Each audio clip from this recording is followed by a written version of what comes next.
Bonjour et bienvenue sur gpf1.ch. J'étais aujourd'hui à la Foire du Valais et vous avez vu ce que j'ai ramené? Un autographe de Sébastien Buemi.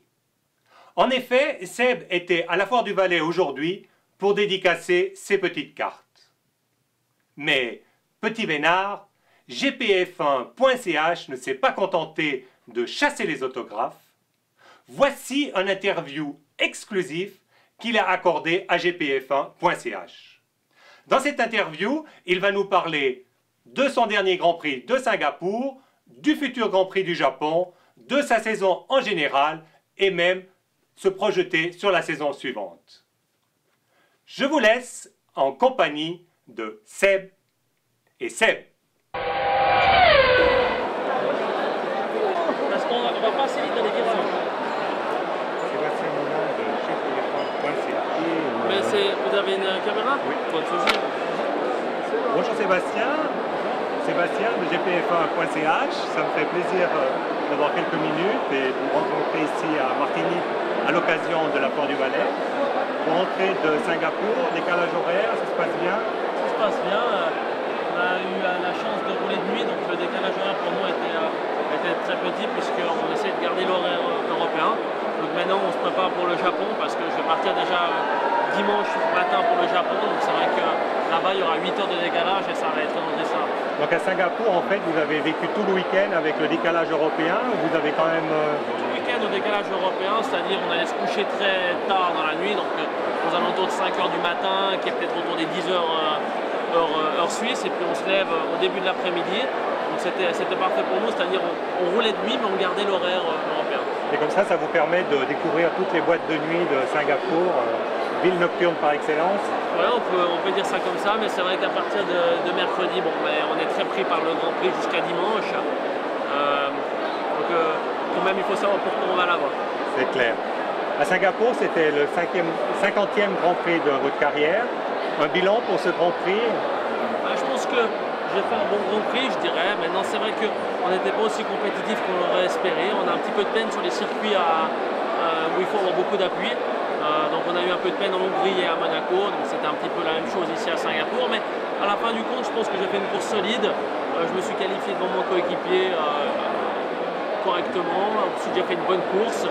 Maintenant on était quand même proche des points, mais on termine malheureusement 12e. On espère faire mieux au Japon.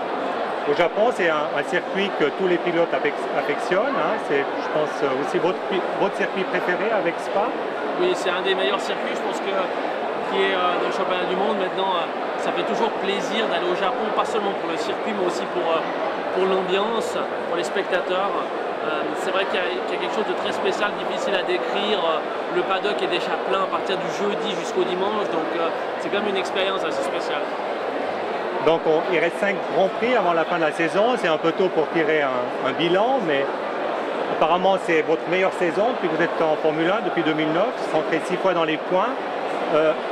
On le sait, il y a une certaine pression chez Toro Rosso entre votre équipier, une guerre interne. En début de saison, vous avez dû laisser votre baquet pour les essais du vendredi à Ricciardo.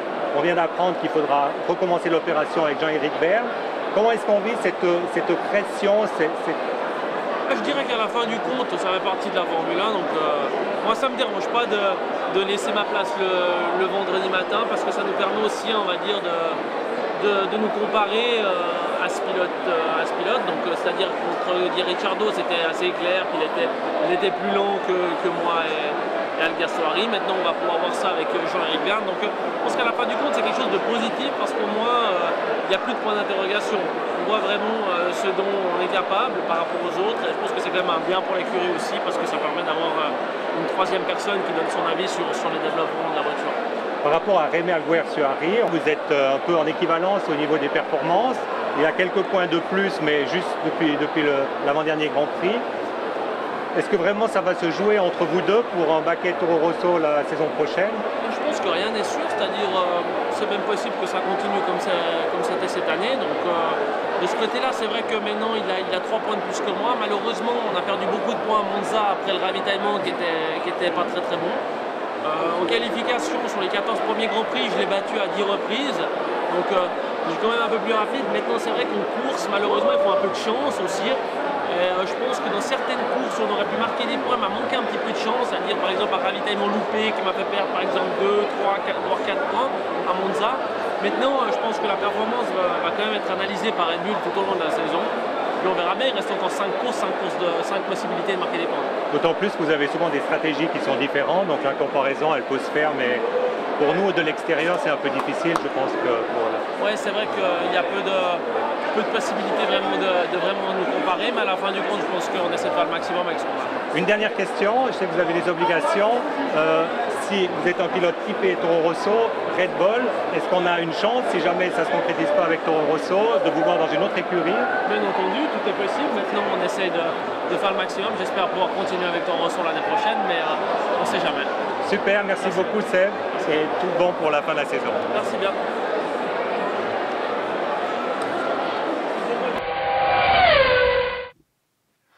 Bonjour et bienvenue sur gpf1.ch. Pas tout de suite. Bonjour et bienvenue sur gpf1.ch. Vous avez vu?